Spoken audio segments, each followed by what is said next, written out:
Okay, how do we do that? Off we go. We're just going to have a discussion. Oh, okay. All right. I've got questions.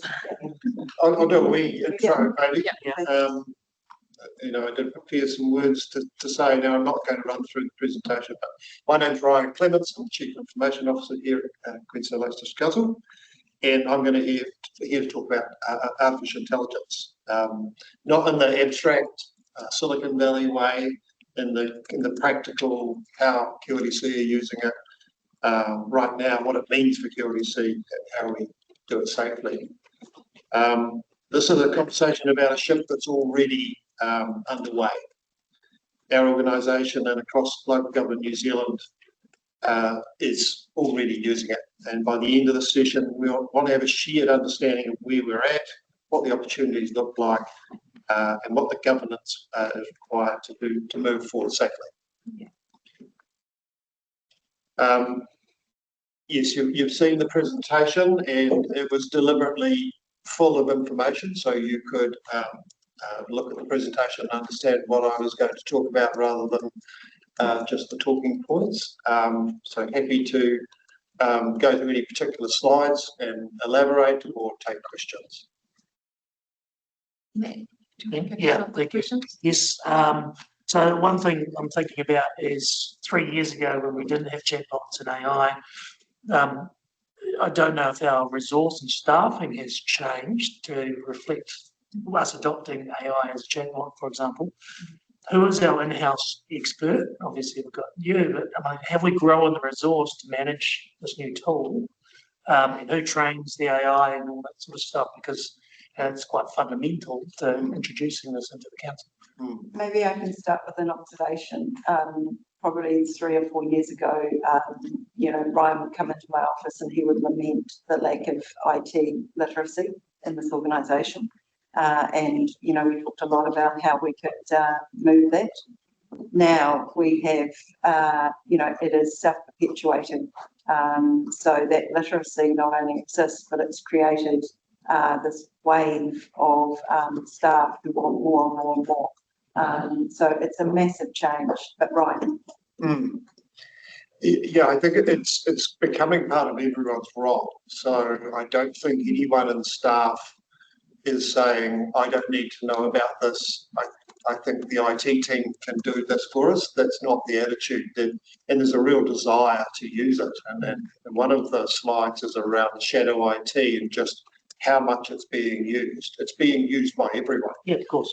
The problem is the governance that we need to put around that, and the risk that introduces, that it's not just the tools that we are saying, can you use these tools? It's any and all AI tools, because they see the opportunities there. They want to work smarter, and we need to quickly come in behind with the governance and the guardrails and the tools that are embedded into our information systems to support that desire to work in a smarter way. So we're talking more the internal part.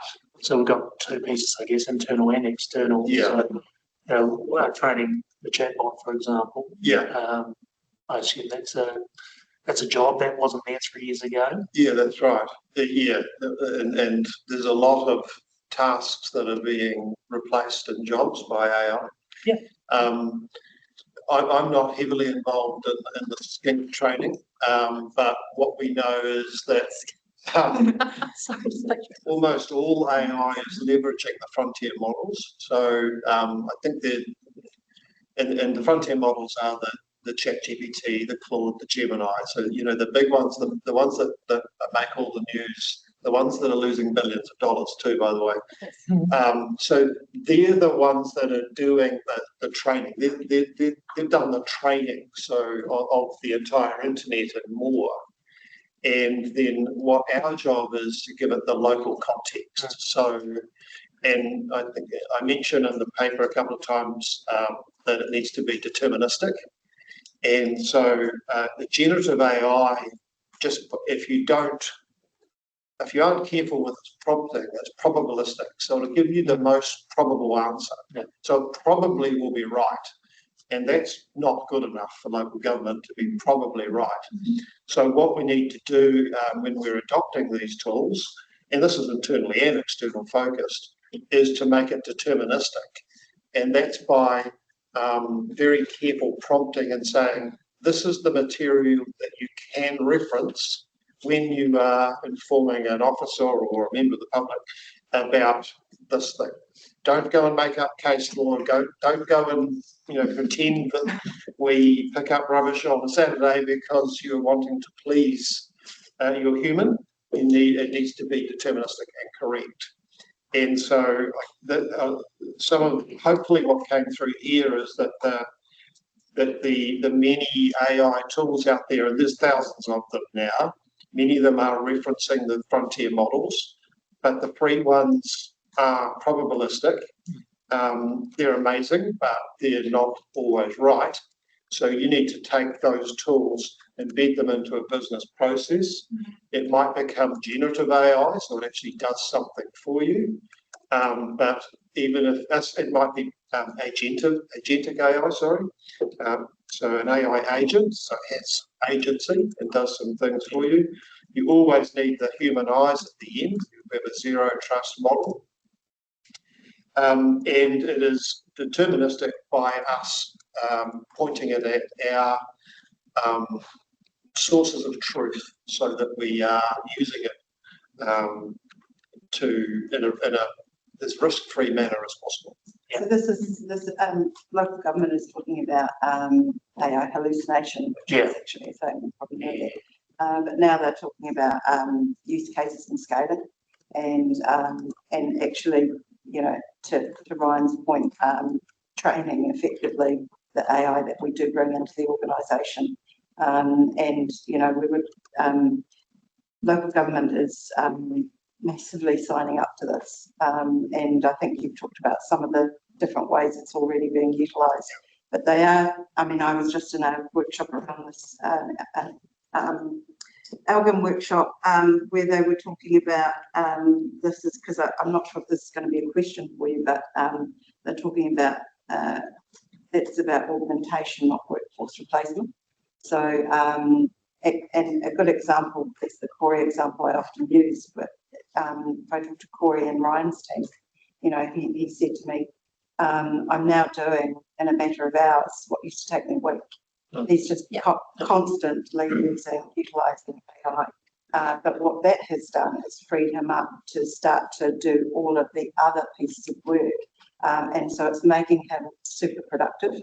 And that's how we are seeing it in the organisation. At the same time, there is a limit to that. If you are well, so there will be job loss. I think we should be realistic about that across, or maybe we stay at the same size despite the building of the number of those are all possibilities. But I think we can't say, we're going to do anything in one day, but the 4 days we're going to just find out what else to do. No, I think it's more like it's not a pot of gold today, but yes, of course, we do need to look at how it's going to be utilised, what changes and shifts, what it replaces, what it doesn't. And the flip side of that is it's those billions of dollars, right, that are being lost. And at some point, once everything's been trained and we are entirely dependent on it, then all of a sudden we're going to start paying for the energy and the water that is being used by these systems.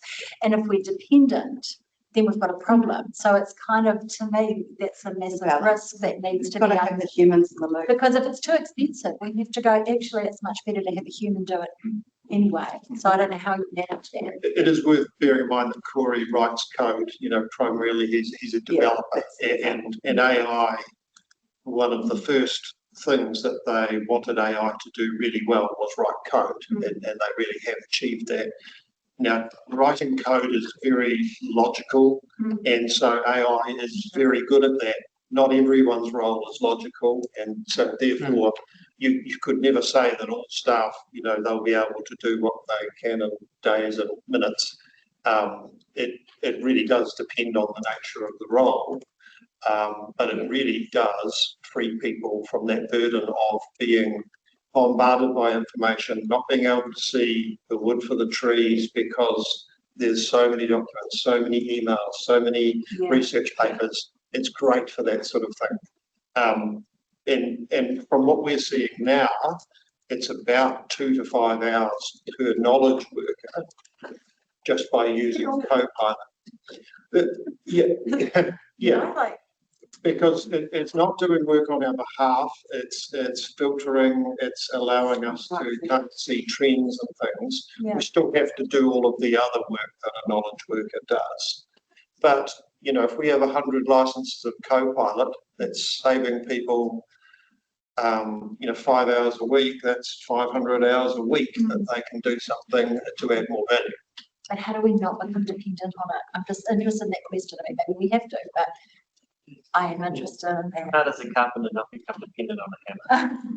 Well, no, but you need a hammer. You could use it. Right? Well, No one's forcing anyone to use it, so. No, I guess the point is though that you can go down this road and there's a point of no return because everybody is so used. But there is no point, AI is the future, like. It is the future, but it's about understanding the efficiencies that Yeah, create but local also- government. That's why Ryan's here today. But can we afford it? I mean, the cost piece will come. Yeah, I think- Maybe that's not that big. We can't afford to go down this path. Probably what will happen though is it'll become more democratized, and I suspect less dependent on those frontier models.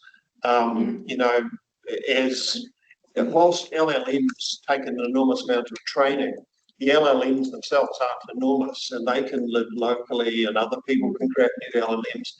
I think what we'll find is that it just sort of goes away from those inventors. Google pretty much invented it.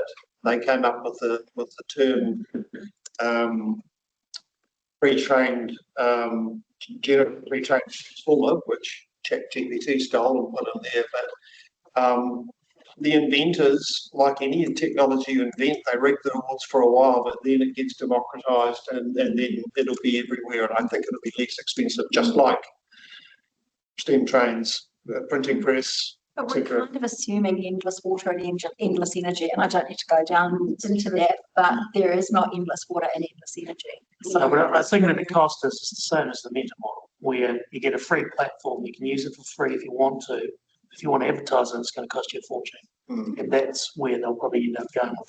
Good. You use that platform, you're going to pay for marketing. Already, though, what these companies are doing are using those who are using it for free to build their models. Yep.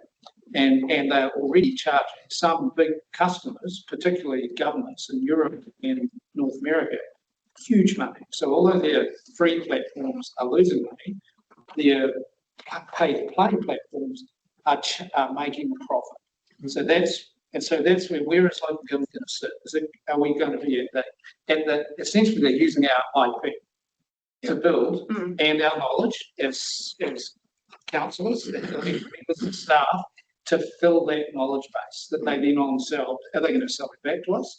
But getting back to that question about a hammer, no, builders don't really use hammers these days. They use a nail gun. Right analogy. Requires 1,000 times as many nails in an hour. So, but are there fewer people working on building sites? No, but we're building houses quicker than we used to. They're costing more. It's not going to save us money in the long run. The question for us, I think, is how are we going to use it smartly to get better outcomes for our communities? That's And how are we going to govern it? So, Well, that's kind of on that. What is our appetite to adopt AI? It's happened. Yeah. What is our appetite to continue or to pay for? I think what is our risk appetite is something worth talking about. So the model that we have, I spoke about Copilot in here. So Copilot is Microsoft's AI, if you can call it that way. It's not really. So Microsoft isn't one of the frontier models. They leverage others. So the Copilot that we license and use in council, we've got about 70 people using the licensed version at the moment, leverages ChatGPT and Claude's frontier models. And what Copilot does is wraps the kind of data information protection around it. So it means that anything that you put into Copilot cannot be used to train the large language models of the owners of ChatGPT, which is OpenAI, or the owners of Claude, which is authentic, name escapes me, Anthropic. And so it's a safe way for us to move forward. Also because it's Microsoft, and our Microsoft licensing is cheaper to us because we're local government. We are getting the use of the frontier models cheaper than we would if we were in the public sector, in the private sector. Yeah. In terms of using it, because you say you're using it for a number of things already. Yeah. How government, we haven't got a policy, a governance policy that we've signed off yet around it. Yeah. If you're creating minutes, we haven't set the guidelines around the prompts, how the prompts are recorded, how the prompts are audited, all of that stuff. Is that in the works? Yeah, and towards the end of the presentation, I talk about what we need, and some of it is underway, and Megan can talk to how we're going to resource that. But yes, clearly, the policy that I wrote in 2024 is already very out of date. Things have moved on quickly from there. We need the guidelines and the guardrails so people, are using the right tools, using it properly, and not putting themselves or the council at risk. We need to be very clear on the governance and the data that is being used in these AI models. We need to be very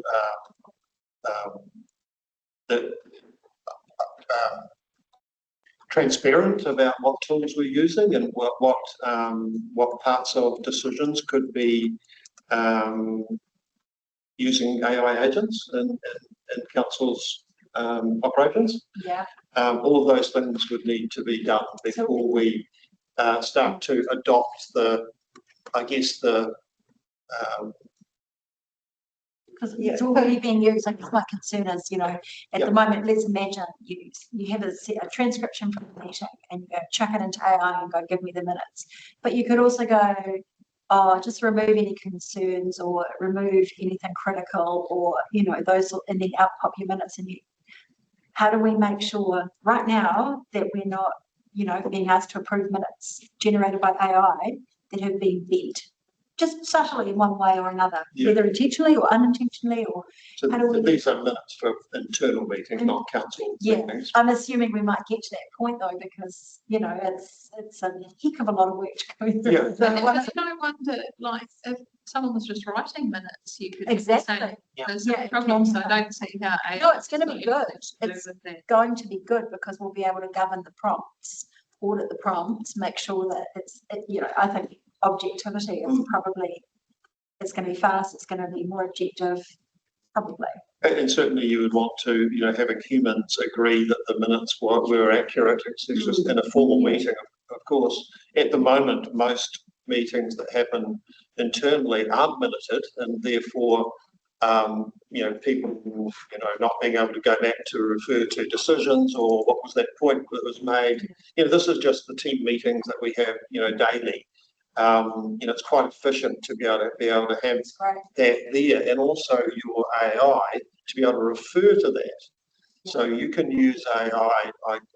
I am lucky to be a licensed Copilot user, and if I'm going to a meeting, AI at the press of a button can prepare me for the meeting that I'm going to. These are the things that were said. These are the things that were agreed. These are the things that you should know. These are good questions you could ask. How does that compare across? They're all guidelines, and there'll always be, it's the human in the mix always has to still be there. How do we just have some people though who are sorry, I'm kind of moving on. This is early adoption for us, organisation. I mean, it must be like, if you've got new people coming to the organisation, you're not allowed to use.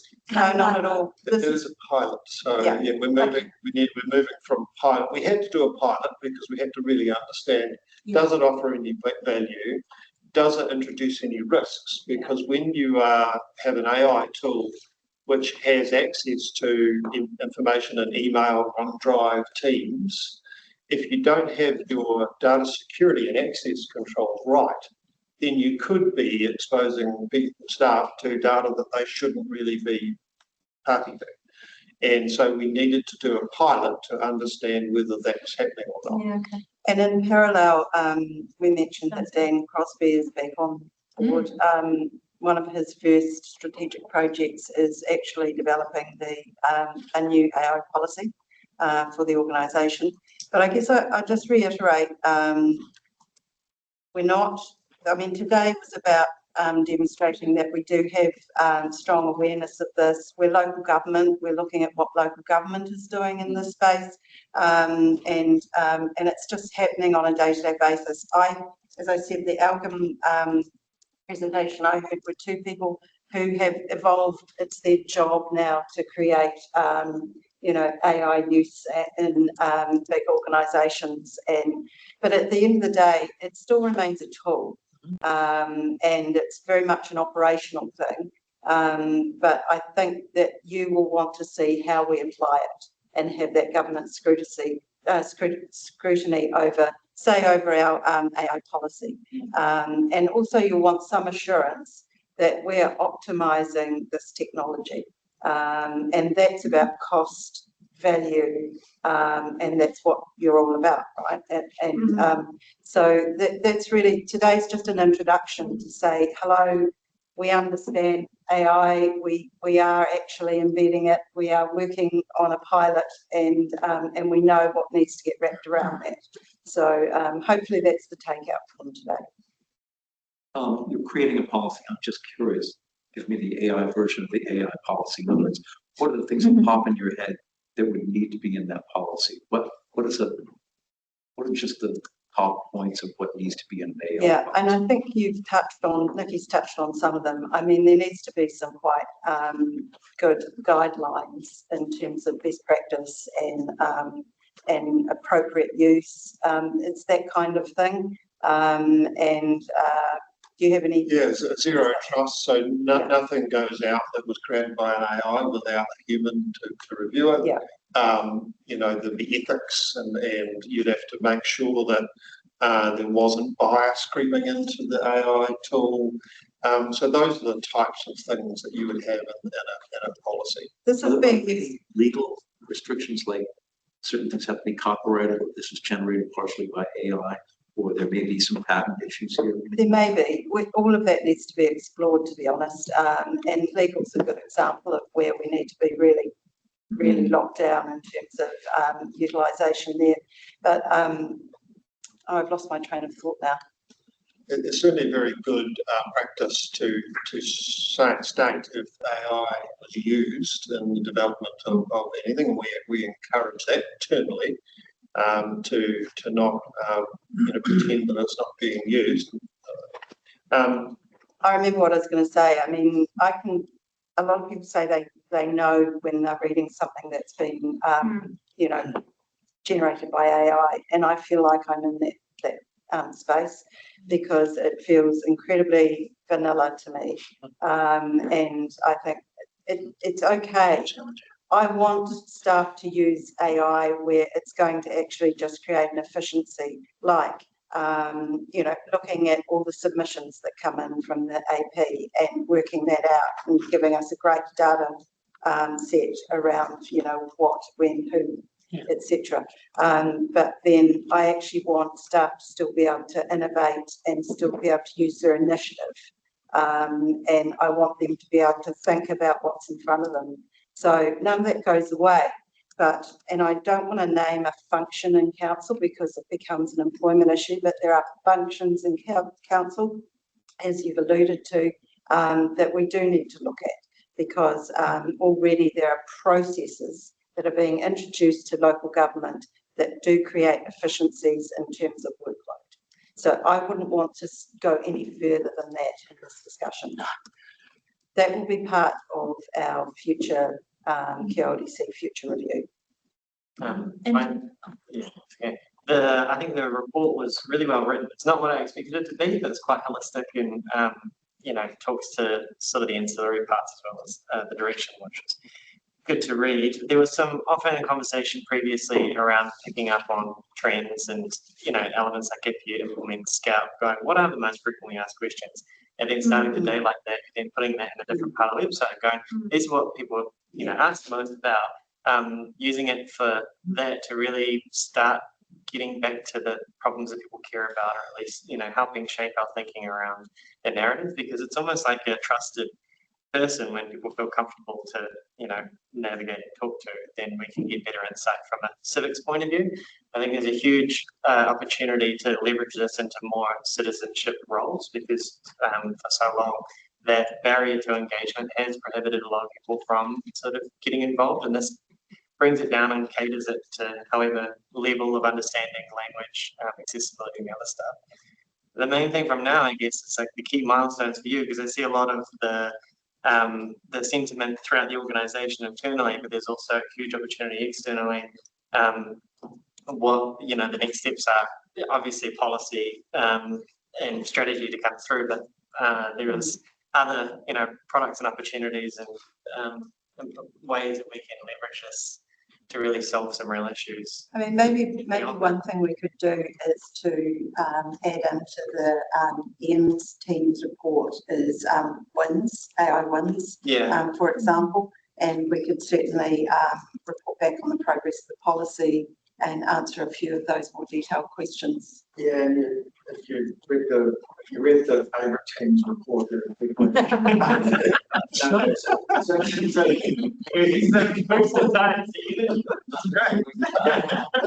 arrows in my back. As Megan mentioned, so Dan is going to lead this piece of work. Working obviously hand in glove with Brian's team.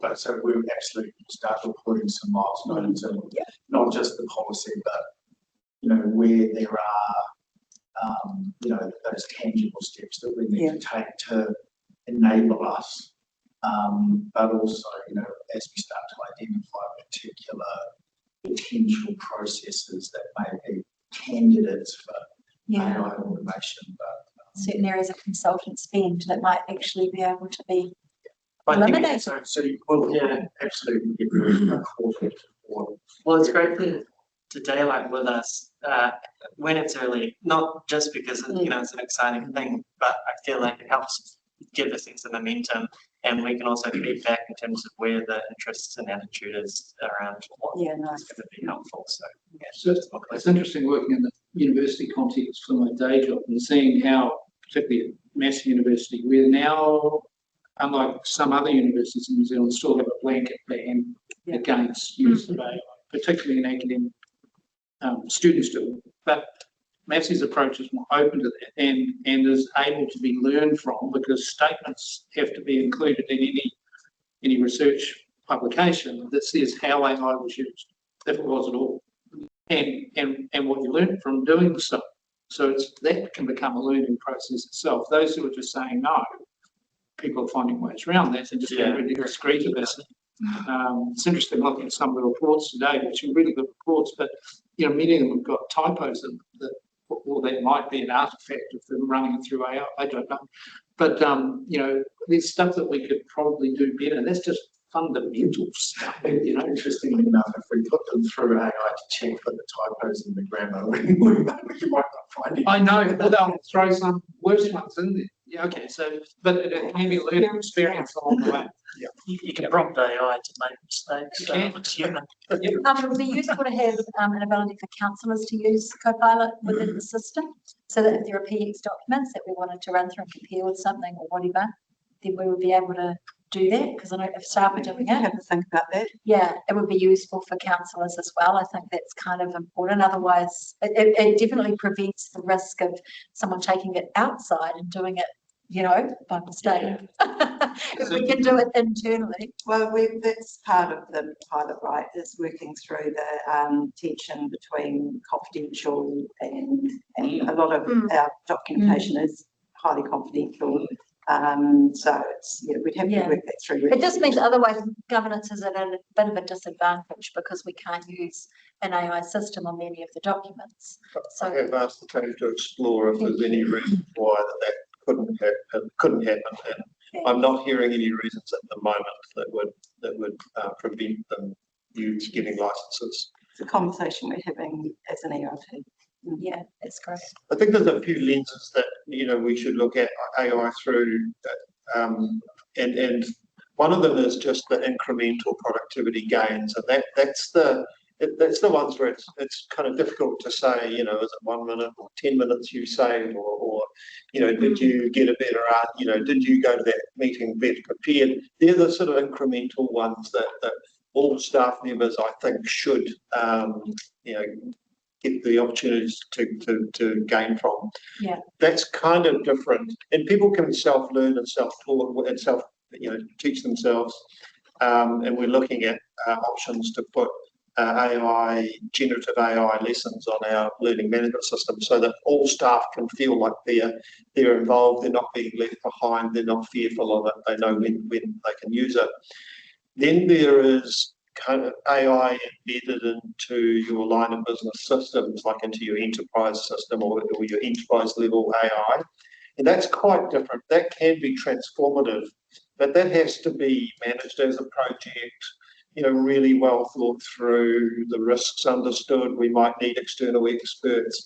That's kind of different to just the little increments that everyone is seeing. And then I think also, you know, the public, the way that they're using AI now is changing. So most young people, if they want to know what's happening in Queenstown Lakes District Council, will just ask ChatGPT or Claude. They'll say, Claude, what are the main things that the council are doing at the moment, and how could I engage? Or what are some things that I could ask them to catch them out? You know, that's how it's being used. They don't Google things anymore. They use AI to have a conversation. So we need to be aware that that's how it's being used out there by the public. That's what I was thinking when we're talking about scalps. So that have to come to the website first. A lot of them won't even be doing that. They'll be going straight to ChatGPT. That's true, but I think that's a generation to you know, the digital natives probably won't go to the website and wouldn't have anyway. But I guess the advantage is that if we train Scout to be ring fenced around real information, everyone knows that there's sort of hallucinations or phantom answers on ChatGPT, at least if it can be a trusted source. Yeah, that's right. Then obviously it sort of sits a tier above, and it's a good clarification. Yeah. That's how it should be advertised. Just have to be careful about your trusted source, but always, you know, the one source of truth thing that didn't get a good, you know, so how do you, because it's only, you know, our internal one based on our documents is only as good as our documents, and the assumptions may not be valid anymore. Maybe some of them never were. So how do we make sure we have an AI that goes, here's my answer, but here are the assumptions, here are the references, here are the limitations of my answer. Right. Because then that helps us to go. That is the difficulty. And, you know, if you talk to the team, the information management team, you know, that they could spend the rest of today and into tomorrow talking about those risks associated with discovery. Yeah. And, you know, and I've long been concerned about, you're quite right, because sometimes we might rescind a resolution, for example, but that doesn't get picked up. And so it looks like that's still a live issue. And that's where that human set of eyes still will always need to come into play. Yeah. It's not a trusted source of information at this stage. I really appreciate But using it as a tool to, you know, I've got this big 30-page document from central government and getting it to pull out the main points or summarise. I mean, that's great. So using it for efficiencies like that has to be our future. In terms of systems, Lagoima, this is a really specific example. It could be our system should be so easily searchable, but it's not. And I was asked the other day to narrow the scope of my request, and I said, oh, look, I've just asked for emails with attachments. And it came back that our system can't search for emails just with attachments. It's that basic. Do you know that? That's what I was told. Yes, I didn't know that, but you know, So there are, you know, the systems to just archive our email very sophisticated. So I'm just wondering, because, you know, it's very difficult to get information, because then of course the next thing is, well, this will take us too long and it will cost us this much, therefore we can't give it to you.